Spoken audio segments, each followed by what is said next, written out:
ready?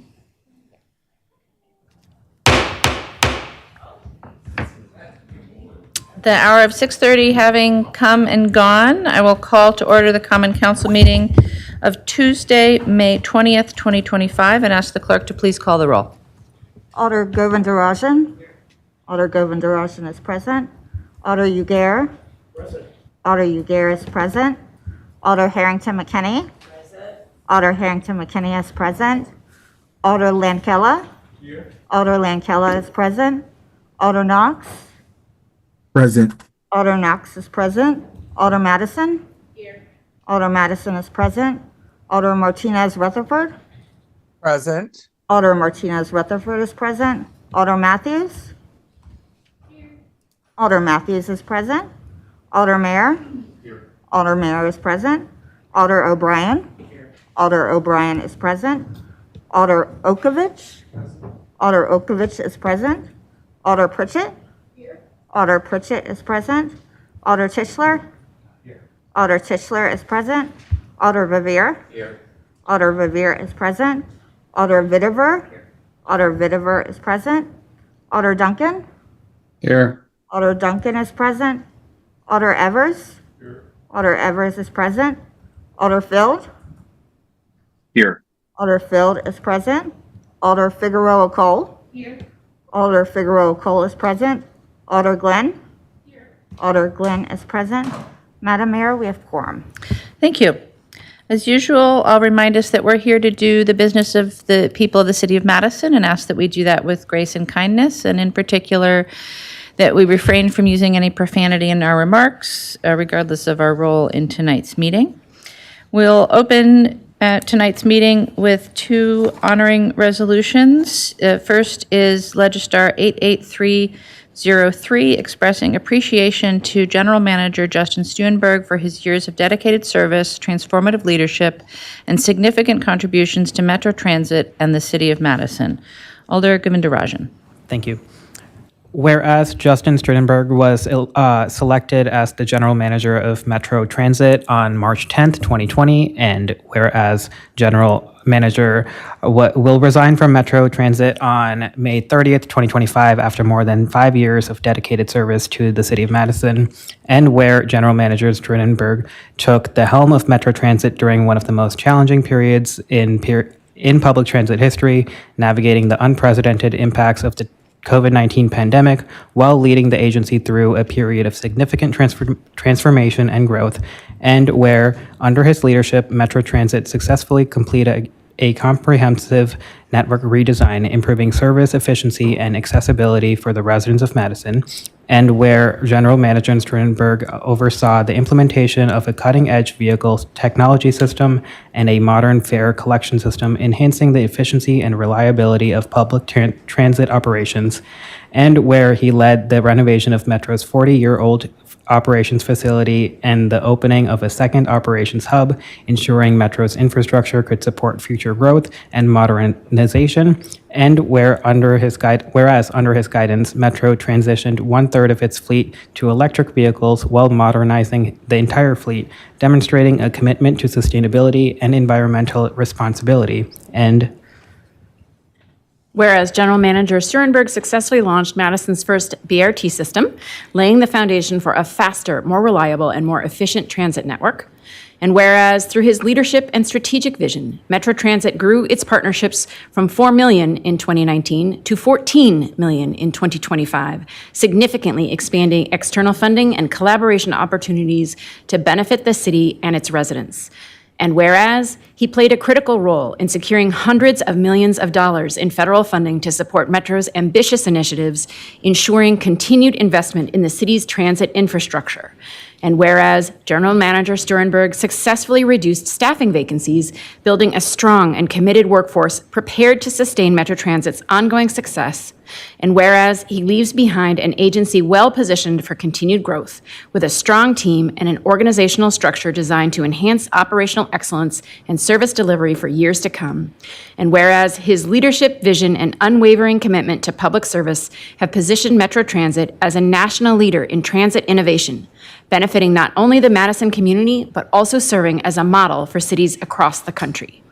Now, therefore, be it resolved that the mayor and the Madison Common Council express their sincere appreciation to General Manager Justin Sternberg for his years of dedicated service, transformative leadership, and significant contributions to Metro Transit and the city of Madison. Thank you, Alders. We'll take that as moved by Alder Govindarajan and seconded by Alder Vitiver. And General Manager Justin Sternberg is here with us. Does one of you want to present the proclamation?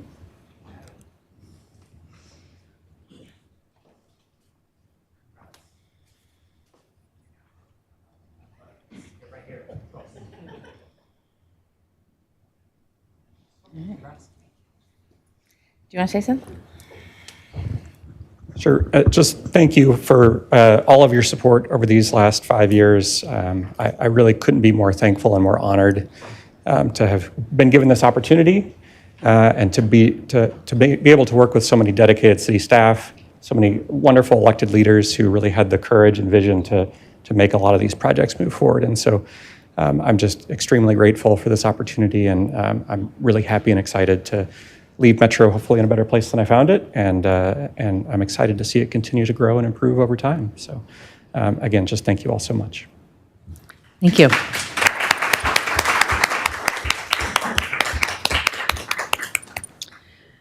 I have it on good authority that Justin's not leaving town, so you might see him on the bus now and again. All right, it's been moved and seconded. Is there discussion? Is there any objection to recording a unanimous vote in favor of item 1? Seeing no objection, we'll record a unanimous vote in favor of item 1. And we'll go on then to item 2, which is Legistar 88338, recognizing May as Asian American and Native Hawaiian Pacific Islander Heritage Month. And for the reading, I will turn first to Alder Govindarajan. Thank you.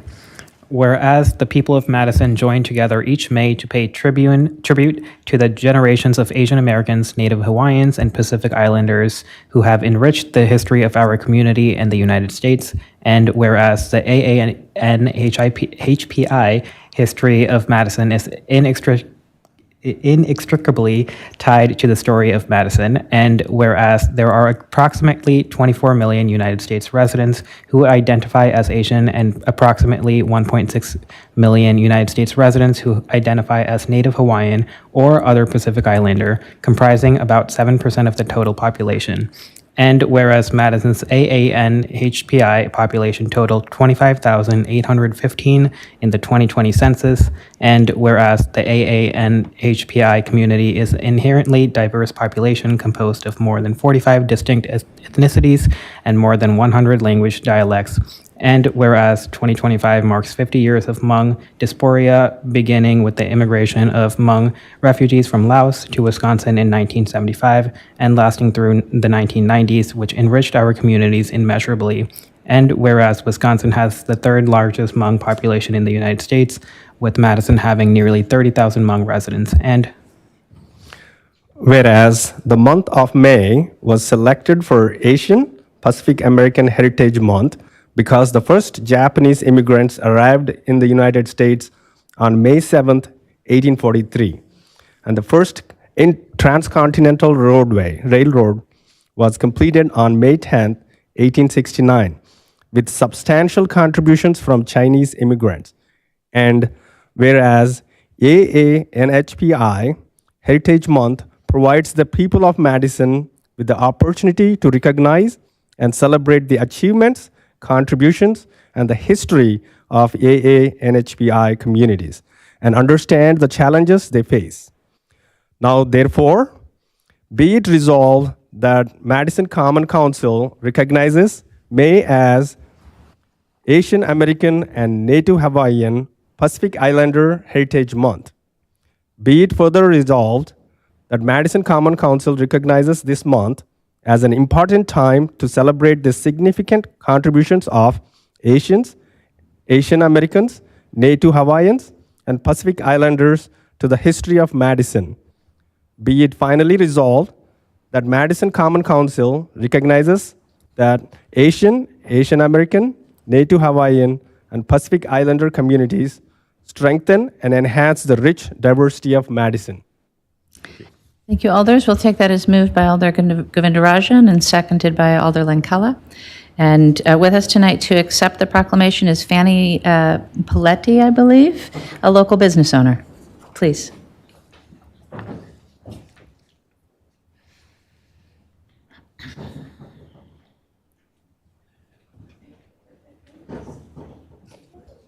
It works better if you're not in front of that screen there.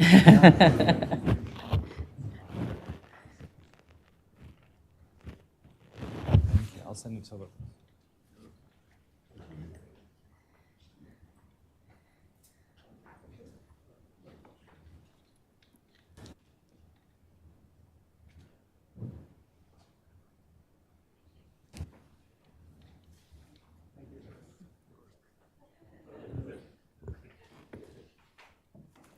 Thank you very much for joining us to accept the proclamation. We really appreciate it. It's been moved, yep, let's give them a round of applause. It's been moved and seconded. Is there discussion? If not, is there any objection to recording a unanimous vote in favor of item 2? Seeing no objection, we're recording unanimous vote in favor of item 2. And thank our guests again for being here. And that will take us to disclosures and recusals. Are there any disclosures or recusals on items on tonight's agenda? President Vitiver. Item 30, disclose that I'm an employee of the Department of Health Services, and that will not affect my vote on that matter. Item 57, however, I am recusing. Thank you, Alder. Clerk will note that. Are there any additional disclosures or recusals on tonight's agenda? Seeing none, then we'll move to the presentation of the consent agenda. President Vitiver. The consent agenda is moved with the recommended action listed for each item on the agenda, except items that have registrants wishing to speak, items that alders have separated out for discussion or debate purposes. This document lists supermajority items, agenda items with recommendations different from the agenda, items for exclusions, items introduced from the floor, and agenda items with corrections. Items that are supermajority items.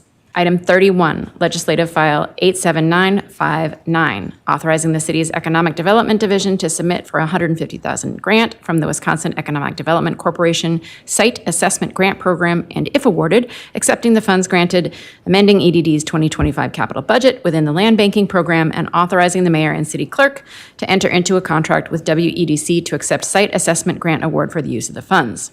District 14.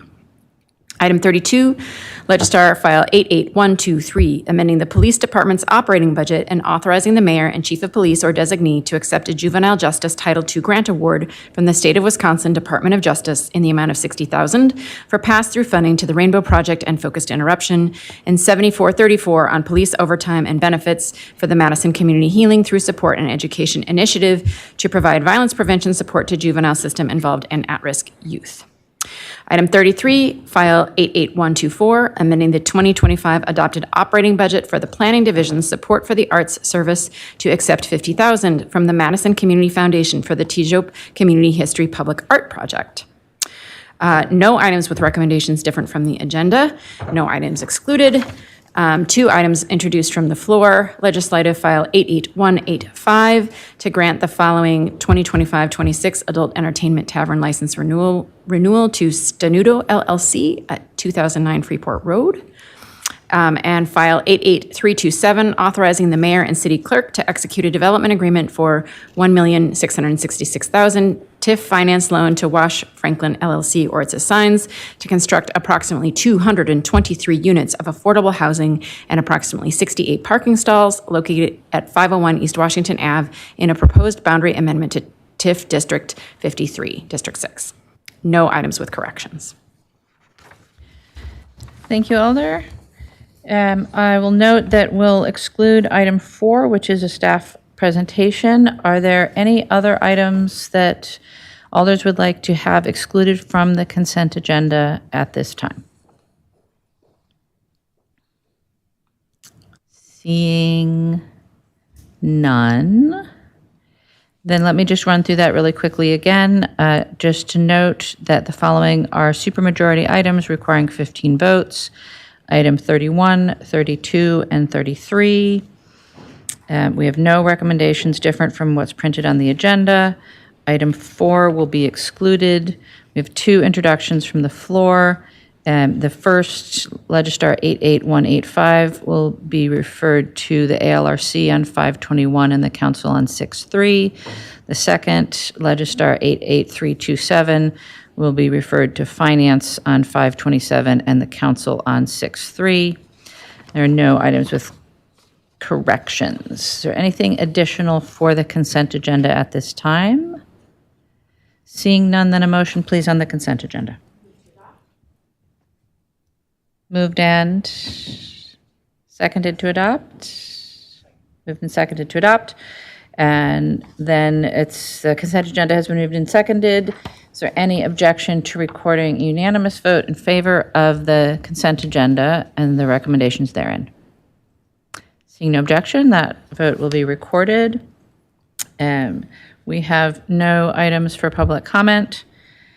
And so that will take us to the staff presentation. Item 4, Legistar 88285, a presentation by the Finance Department, overview of the city budget. We have both our budget director and our finance director here. Hi, good evening, everyone. I'm Christine Coe. I'm the Budget and Program Evaluation Manager in the Finance Department.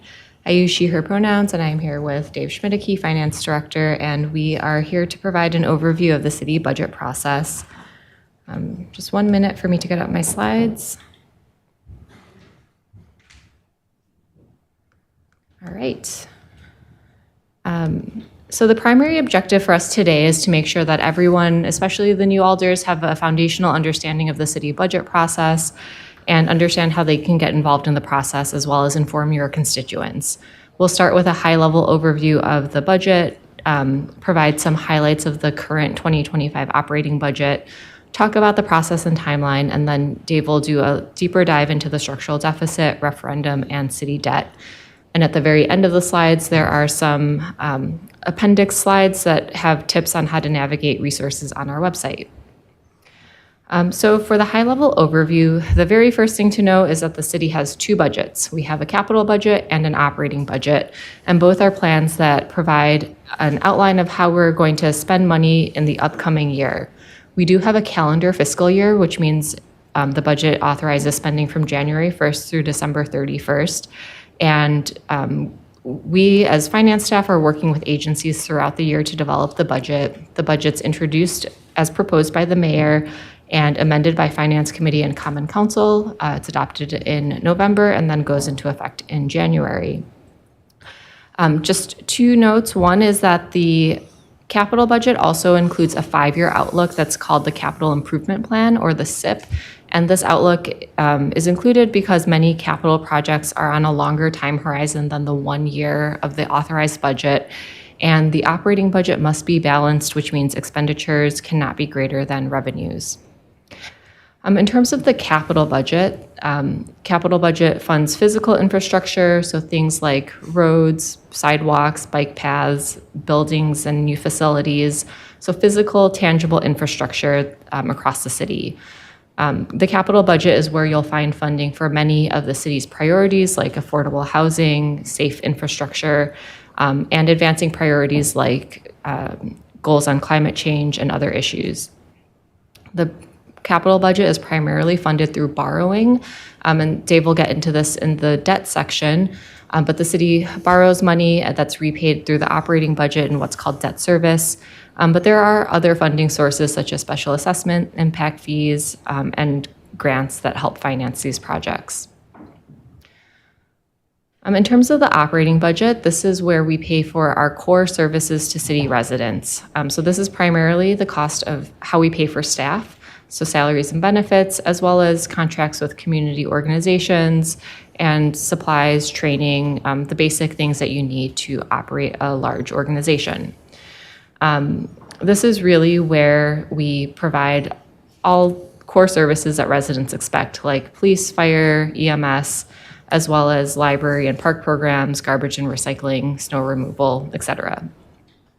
And the operating budget includes many different funds. The primary fund is the general fund, and that is primarily supported by the property tax. There are other funds and agencies within the operating budget, such as sewer and stormwater, that are enterprises, but when we're talking about the operating budget, we're primarily talking about the general fund budget. Other funding sources, revenues include charges for service, user fees, and federal and state aid. So the next few slides provide an overview of the general fund adopted operating budget for 2025. So the numbers reflect 2025, but the proportions are pretty similar year to year. Here we have a snapshot of revenues, and you can see that the primary funding source of the general fund budget is property tax. In 2025, property tax comprised about 74% of the total budget, or $318 million. Local revenues are things like fines and forfeitures, pilot payments, payment in lieu of taxes, licenses and permits, and other local sources. This is about 15% of the total at $64 million. We have intergovernmental revenues, which is primarily state aid, and this is a number of different programs, including shared revenue, general transportation aid, and this is 11% of the budget, just under $50 million.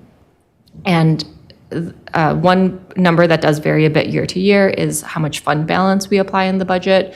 The 2025 budget includes a little under $1 million related to one-time funds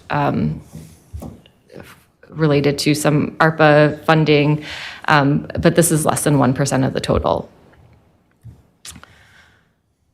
So looking on the expenditure side, this graph looks at expenditures by type. So what are we spending our money on? And as you can see, the largest category by far is personnel, so paying for salaries and benefits of staff. This comprises about 62% of the budget, or $267 million. The next largest category is debt service, so paying back the borrowing we take out for capital projects. This is about 16% of the budget, or $71 million. And then the following categories are much smaller, so non-personnel includes all of our purchase services and supplies, 12% of our budget.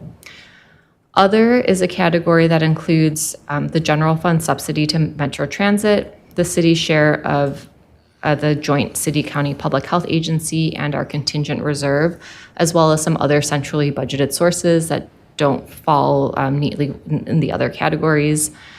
And then there's a group for agency charges and revenues. So agency charges are things like interdepartmental billings for things like insurance, workers' compensation, and fleet services, which are internal service funds. And some agencies do generate some revenues for things like facility rentals, permits, and other sources that offsets their total expenses, but the chart represents expenses only. Another way of looking at expenses is the types of services that are being provided. So this graph breaks out what we call functional areas of the budget. So each of the bars is a grouping of agencies and the total budget. So administration is activities such as finance, IT, kind of core things that you need to run the city. The largest group by a lot is public health and safety. This is about $182 million of the budget, or 42%. Most of this is for police and fire. So police is $91 million and fire EMS is $71 million. And then a smaller portion for public health, and the Office of the Independent Monitor is also in this grouping. Similar to the last slide, general fund debt service is the next largest group at $68 million. And then public works is the third largest functional area. And this is our streets division, engineering. Those are the two largest in the general fund. And then one note is there is this group called other appropriations, and this is some of those centrally budgeted expenses, like the contingent reserve, that don't fit into one of the other agency groupings.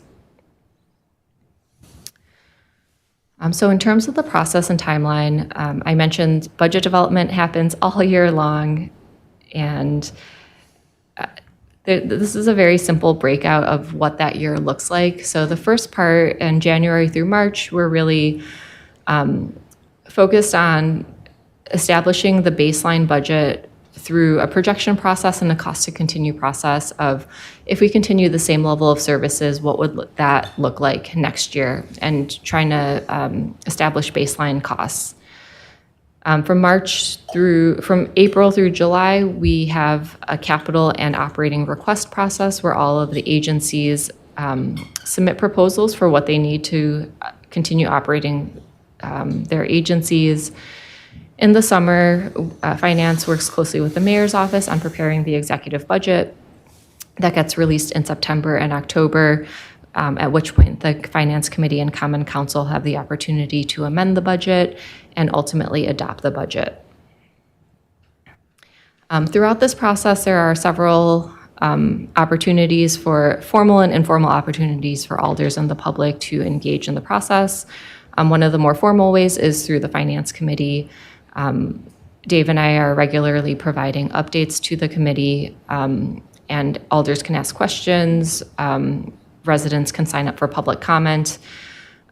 City staff also have, the budget is not just a finance product, it's all of the city's agencies are developing their own requests, and many of them have their own planning processes and public engagement processes where they're hearing regularly from residents and using that as an input for their priorities and service goals.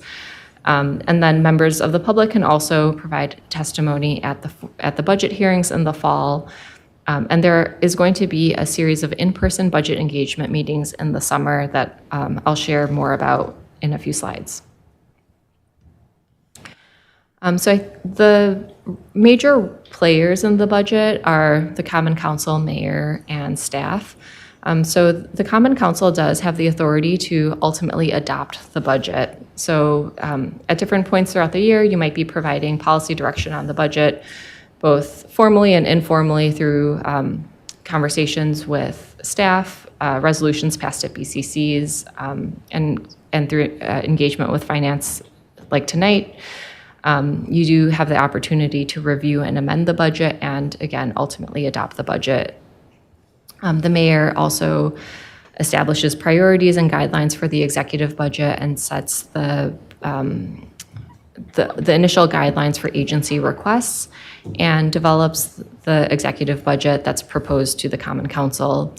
And staff, the budget process involves every department in the city. The finance department is really a coordinator and a facilitator of the citywide process. And we provide an independent analysis of agency requests, but the departments and divisions are really the ones who are who are representing their operations when they submit their agency request. So here I have a calendar with some key dates on. We are currently in the middle of the capital budget development process. So we had the request period in mid-March through mid-April. The requests were published and made public at the beginning of May. And we're undergoing some internal briefings, and we'll have that published in September. On the operating side, we are still in the process of developing the cost to continue estimates for the year, and we'll begin the agency request process in June. Agencies will have 5 weeks to submit their requests, and we'll have those published by early August. And then we'll, again, go through some internal briefings and decision-making processes, and then publish the executive budget in October. We do have a few upcoming briefings to the Finance Committee, so I think all alders should have these dates on your calendar, but a few meetings that you might be of interest. Next Tuesday, we'll have a meeting that will include an overview of the capital request, as well as an update on our operating budget outlook for 2026, and a review of where we are for cost to continue, and think what you can expect for the operating development process. On June 23rd, we'll review the operating budget guidelines that will have been released to agencies a few days before, and we'll provide an update to the committee. And then starting in August and September, then we'll go through in August, we'll review the operating budget requests as well as talk in more detail about the amendment process. And then we'll have agency briefings and amendments at Finance Committee in September and October. And I mentioned there are 5 scheduled public engagement sessions, and these were organized by the mayor's office. If you go to the mayor's events page, you can find all 5 dates. And each will have a focus. They're in-person events across the city, and each will have a focus on different functional areas. So the first is June 4th with Public Works, and then you can see the other meetings on the webpage.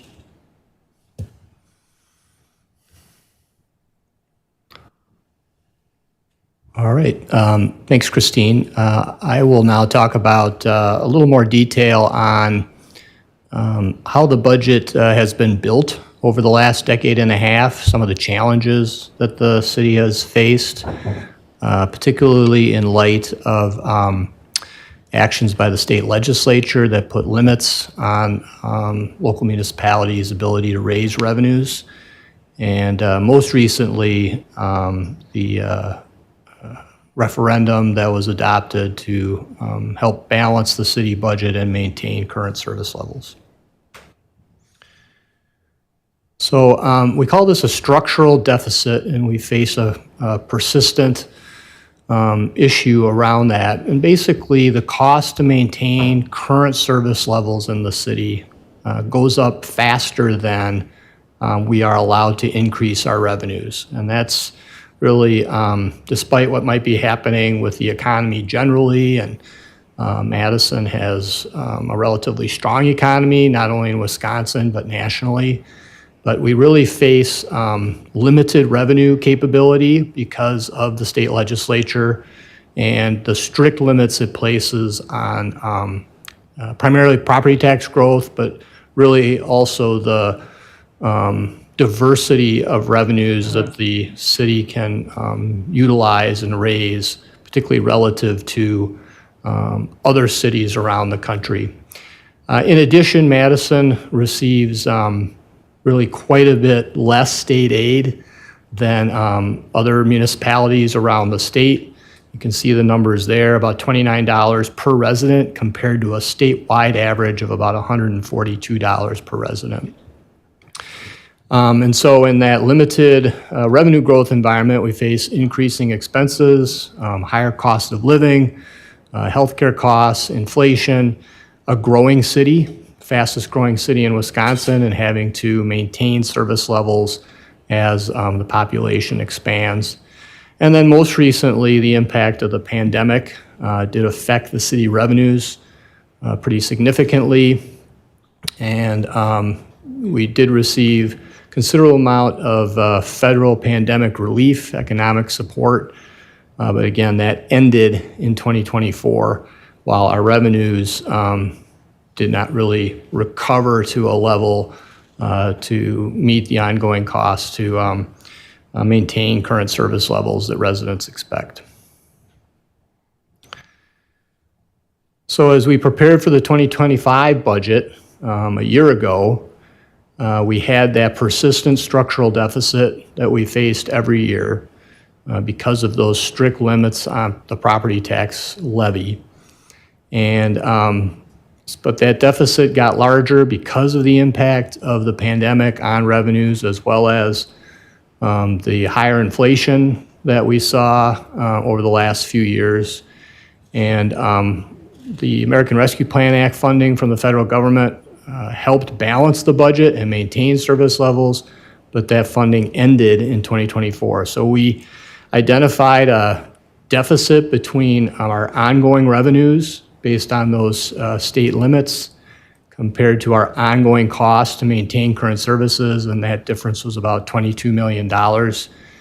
And a very extensive education process and discussion process with the council, public meetings, and so on, ultimately led to the council adopting a referendum question that was placed on the November ballot and was adopted by voters to allow property taxes to increase by $22 million to fill that, that gap on an ongoing basis.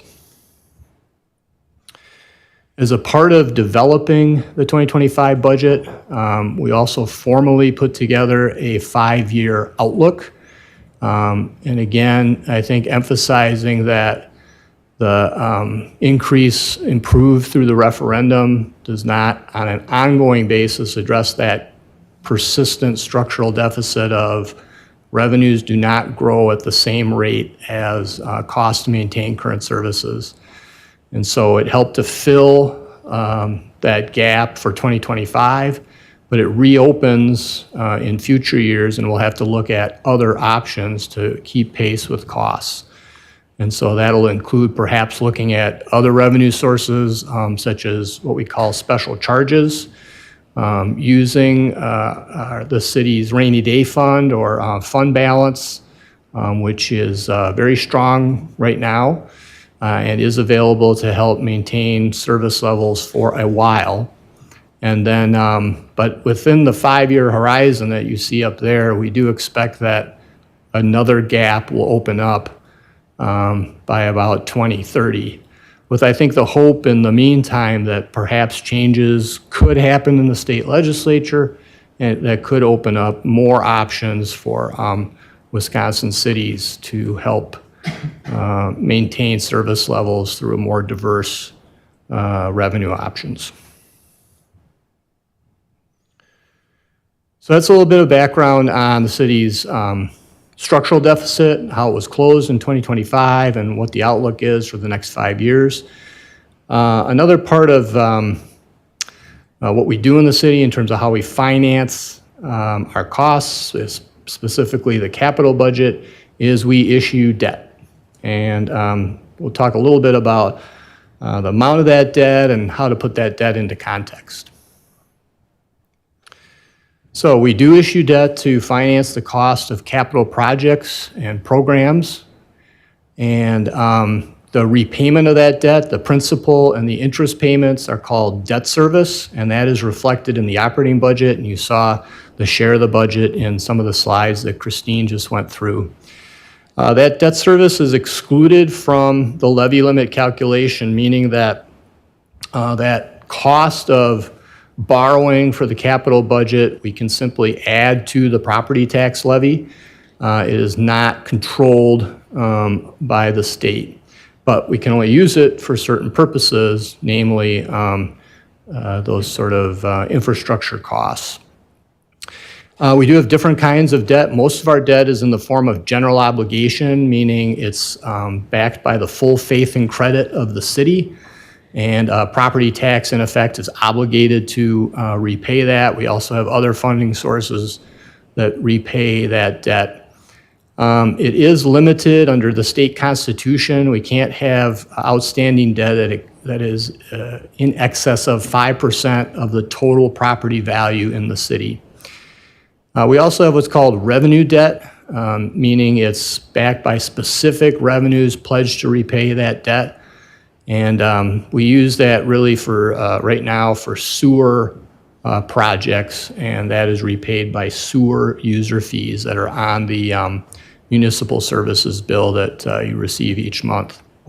And then we do have some small loans. That's primarily in the water utility area with state's safe drinking water loan programs. And then our debt is rated. We have to have a rating on it each time we go to market. It's rated AAA, that's the highest possible rating, and that really allows us to get the lowest interest costs on our debt. So just a few ways to look at our debt. You can see that most of it in that graph on the upper left-hand corner of this slide is in that general obligation area. It's about $650 million. Small amount of revenue supported, most of which is issued for water projects, has been issued over the last several years. When we look at the general obligation debt, most of that is in general fund agencies, as well as you can see the other agencies that are there. And then when we look at the general fund agencies, most of that is in street improvements. I think we'll see that on the next slide.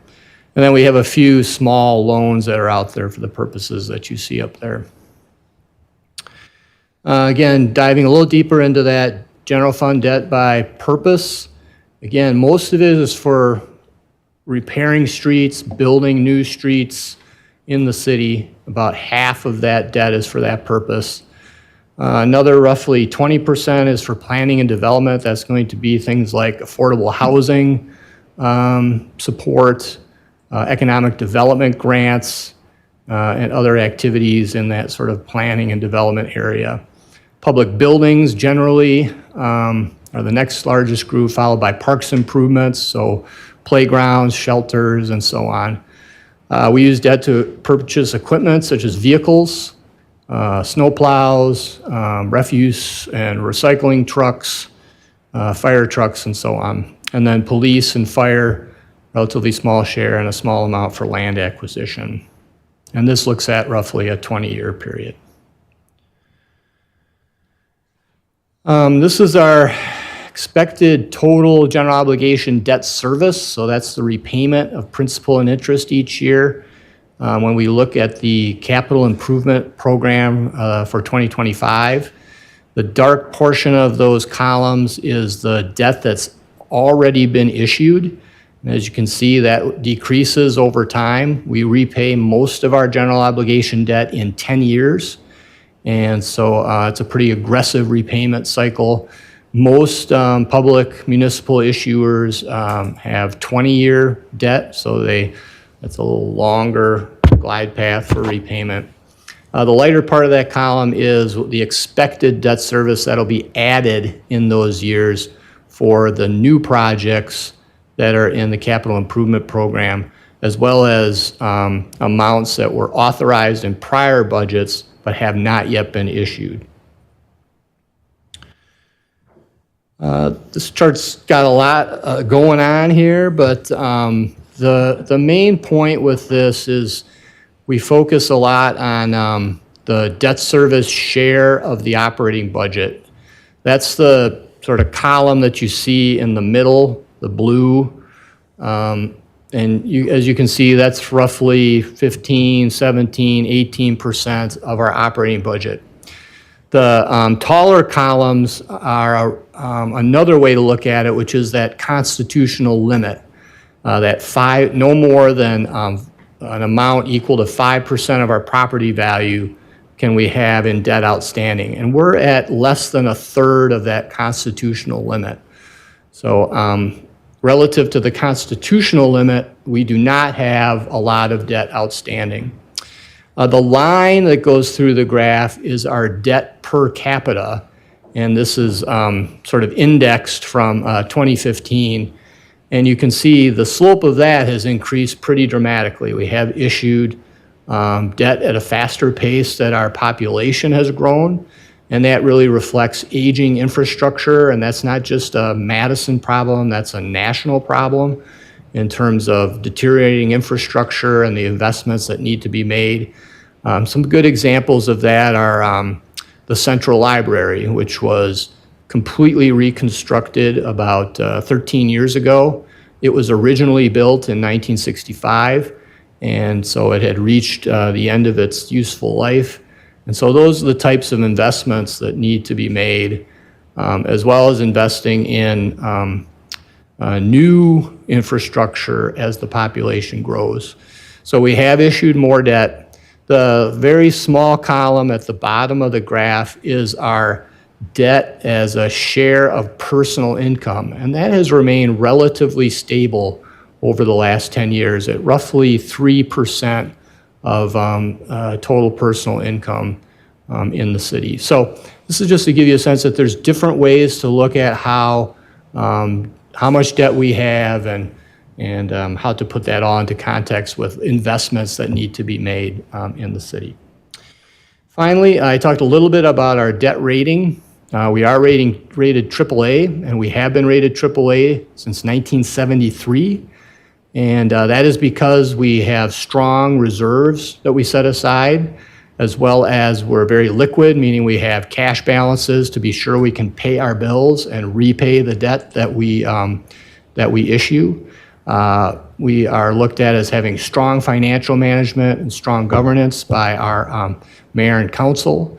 We have a stable and growing economy, and our overall debt levels remain somewhat elevated, but still modest in comparison to other AAA issuers.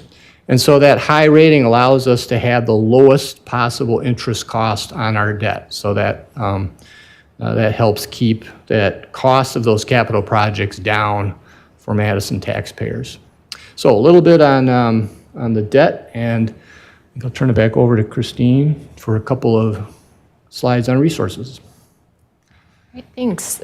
So we went through a lot of material today, and we have a lot more out there. The key website is cityofmadison.com/budget or /finance/budget, and this is where we have all of our annual budgets and complementary materials. And if you're interested in our audited financial statement, that's prepared by our accounting section in finance, so you can find that on the finance page under accounting. When you're on the budget main page, we have multiple tabs in these accordion-style folders that you can expand to see the timeline for each budget. The first thing you'll see is a new page called About the City Budget, and we built that out to have some kind of evergreen resources that explain the budget fundamentals. So this was launched a couple of days ago, and we have currently 3 presentations that provide kind of Budget 101 type materials to understand how the budget is constructed, and we'll be continuing to add to that. We're planning to have some recorded presentations and other formats for people to engage with. We're always working on multiple budgets at the same time, so we're currently developing the 2026 budget. So when you expand that timeline, you'll only see a few things hyperlinked because we're still pretty early in the process. And then if you go to 2025, that's the current budget that we are in 2025, so you will find the adopted budget, and you can also look at previous phases. We have a lot of informational material that we prepared in advance of the referendum, so you can find budget outlook materials there. And we also have a new section called Resolutions and Presentations, where we'll be continuously updating on presentations to Finance Committee and Common Council for things like the impact of federal funding and major resolutions that amend the budget. So we're trying to have our information more easily accessible on that page. So I mentioned when you go to each year, you'll see these timelines. Agency requests are usually published 2 to 3 weeks after the deadline for the agency, so there might be a little bit of a delay there. But usually on the date, for most other things, you'll find materials published on the date of the deadline. And then within each budget year, some of the documents might be a little different based on what phase you're in, but for the adopted and executive budgets, we always have an overview and policy section at the very beginning, and this is where we have a high-level summary of the budget. 2025 is a really good year to reference because we have a lot of details on the referendum and the process that went into developing that budget. So I'd recommend looking over that if you are interested. So that's the end of our presentation, and we're happy to take questions. Thank you, Christine and Dave. Are there questions for our finance staff? Alder Okowitz. There we go. Yes? Thank you, Mayor. And thank you both for the presentation. I have a few questions. One, in the debt breakdown, one thing that I didn't see broken down, how much of our debt service is interest versus principal? So most of it's going to be principal. So probably the numbers I was showing here with, say, $653 million of outstanding debt, that is all principal. So there's no interest payment shown with that.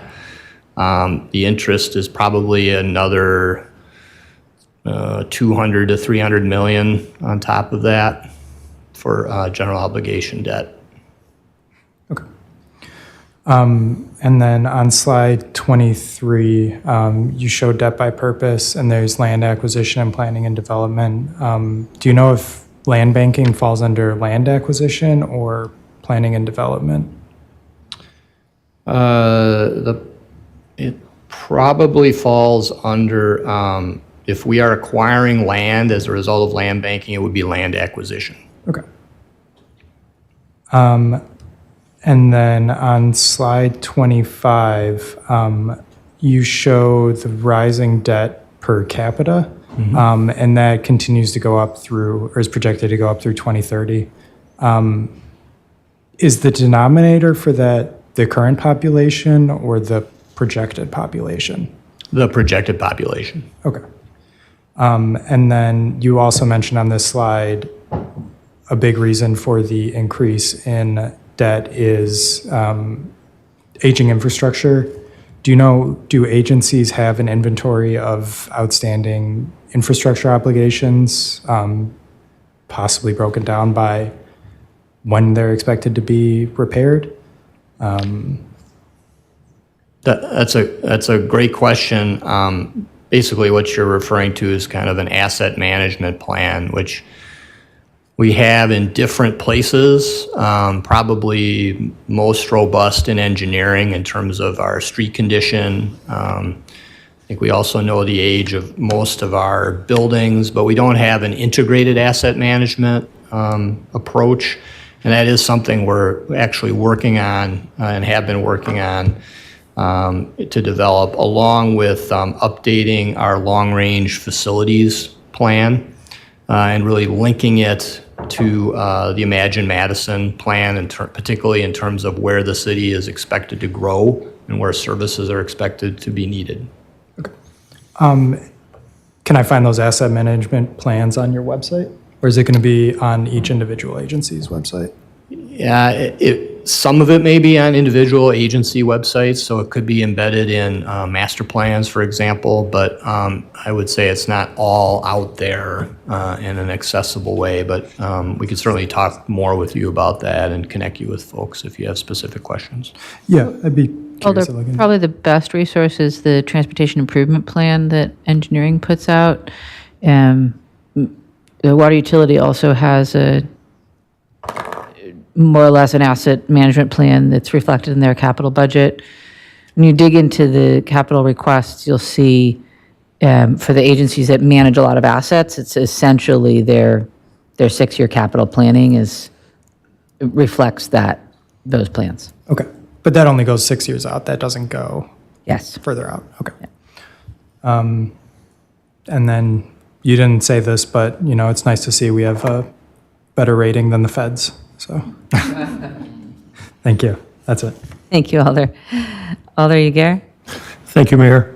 I just would ask if you would briefly summarize that process we use to reconcile budget to actual twice a year, since it's something else that comes to the council. Do you want me to talk about that?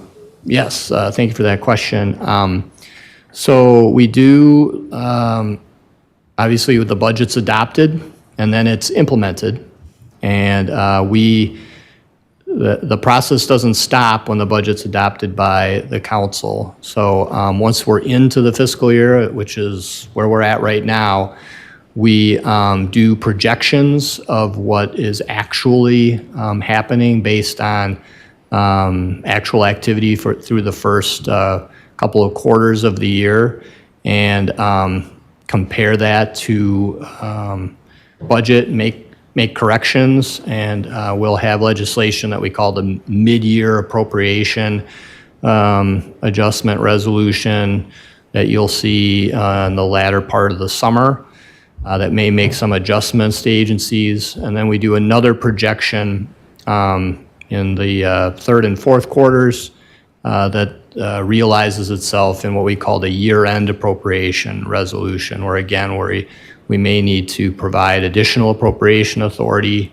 to agencies based on what they're actually spending and make other adjustments. We also do those changes in response to a program that the state has called the Expenditure Restraint Program. And in effect, through that program, the city receives $7 million of state aid as long as it keeps its rate of growth in spending below a certain level. And in order to sort of maximize that from one year to the next, we might increase appropriations to ensure that the next year's budget has enough spending authority to meet growth in costs and maintain current service levels. So that's our sort of what we look at in terms of budget to actual throughout the year.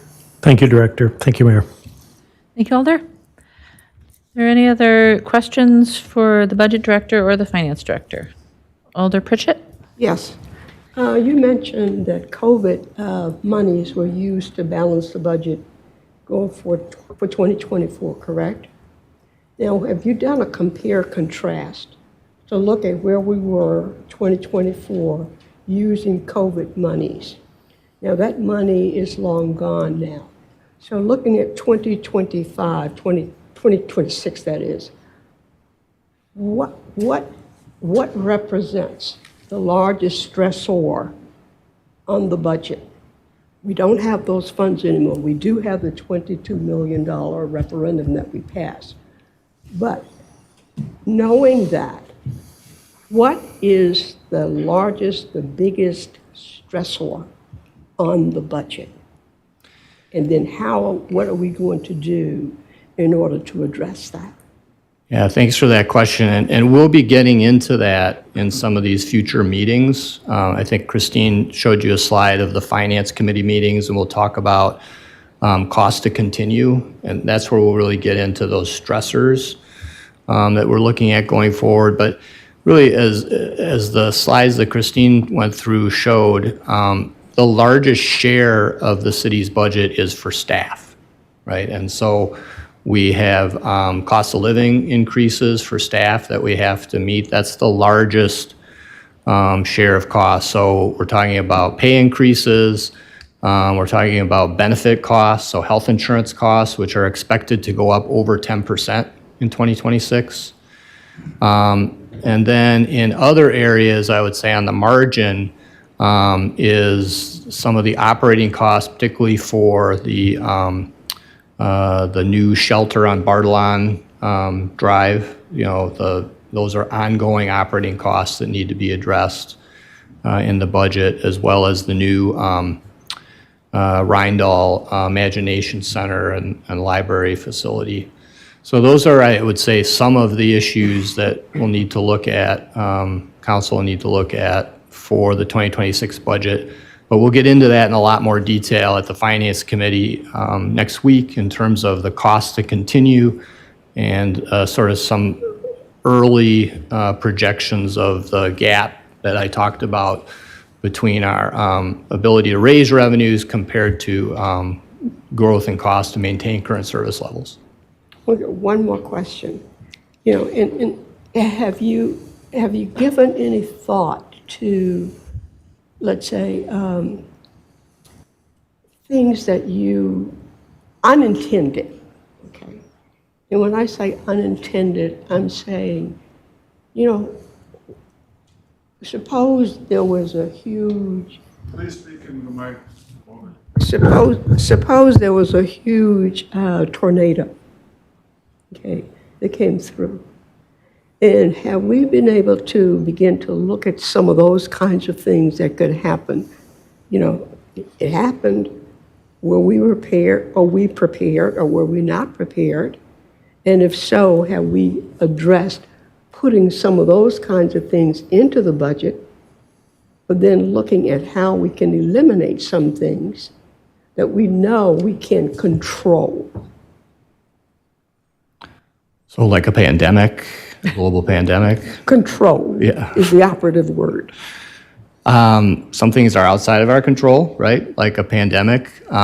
We do, and I think your question is to resiliency. Do we have a resilient budget? Are we able to address exogenous events that might occur? That is one of the primary reasons we have what we call the rainy day fund. And we maintain it at least at a level of 15% of our budget. It's higher than that now, and we'll show you where we're at after we close out the books for 2024. That's one area where we maintain those reserves in the event that unforeseen events occur.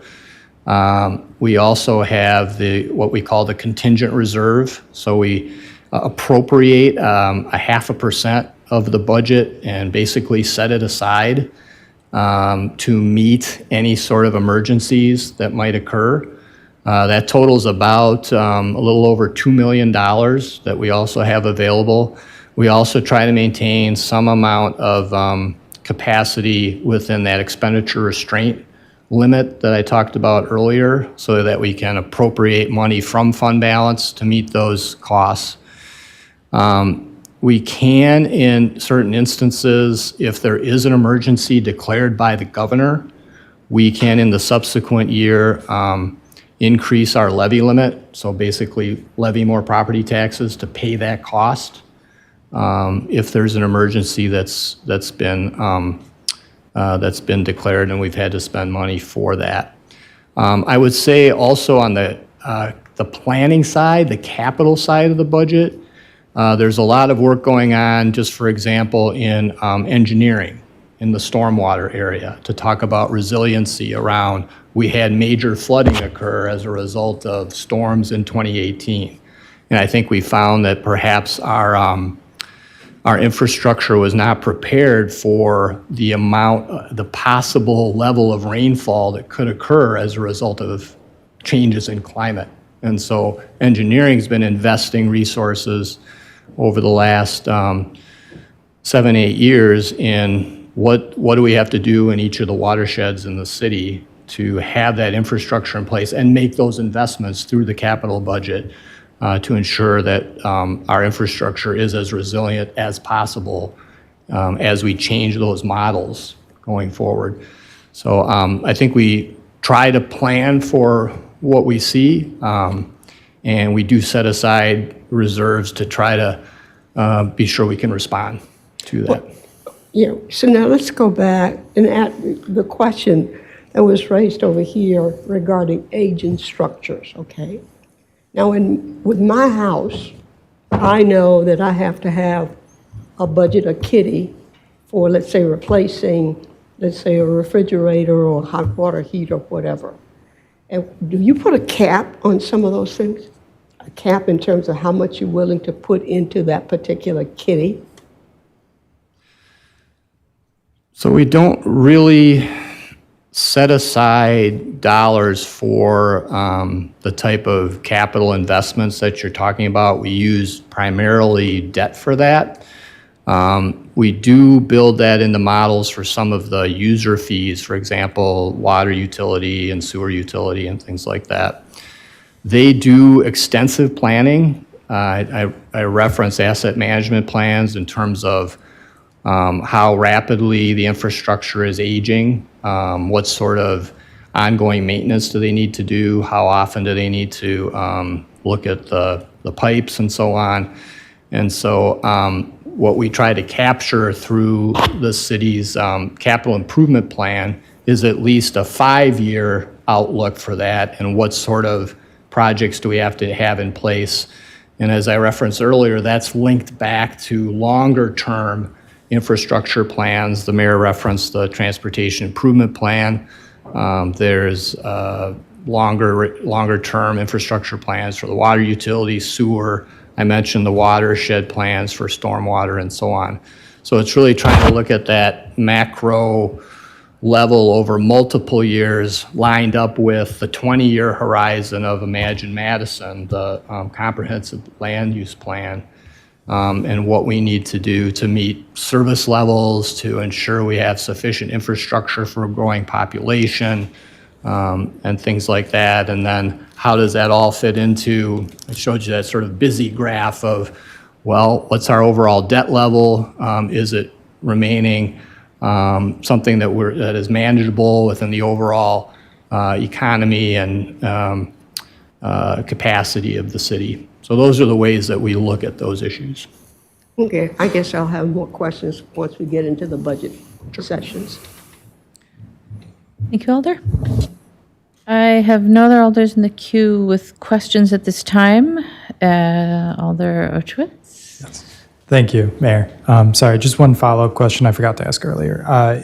You said and apologies if I missed this, but you said we're updating the 5-year plan every year. Is that going to be updating it looking through 2030 every year, or updating it through 5 years in the future every year?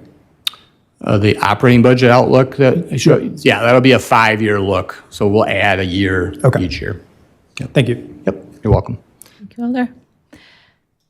Now I have no other alders in the queue. Oh, Alder Figueroa Cole. Just a follow-up to that question, I think if you can provide clarity what that means when we look at 5-year outlook on the capital budget versus a operating budget. When it comes to approval of the budget, we're not really approving a 5-year outlook for operating.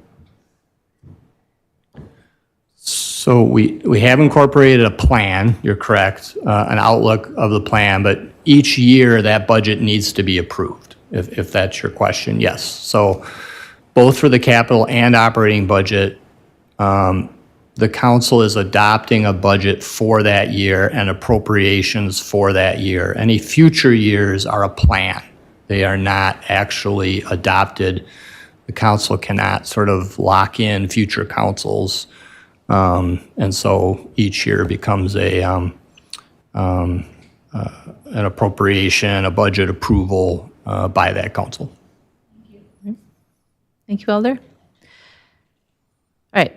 Seeing no further alders in the queue, I'll just remind you all that we will get into much more detail on all of this at Finance Committee, and you're all invited to participate and listen in on those conversations and participate in them, and that finance staff are also available to you if you want to go deeper on any particular questions, or if there's an aspect of the budget that you'd like to understand better, they're happy to sit down and go over things with you and have those conversations. And very much appreciate our finance staff giving a presentation tonight. Thank you. And that is the last item on our agenda. So are there any announcements or additional introductions of items from the floor? Seeing none, Alder Govindarajan, it's your turn. Motion to adjourn. Moved and seconded to adjourn. Is there any objection to recording a unanimous vote in favor of adjournment? Seeing no objection, we stand adjourned. Have a good night, everyone.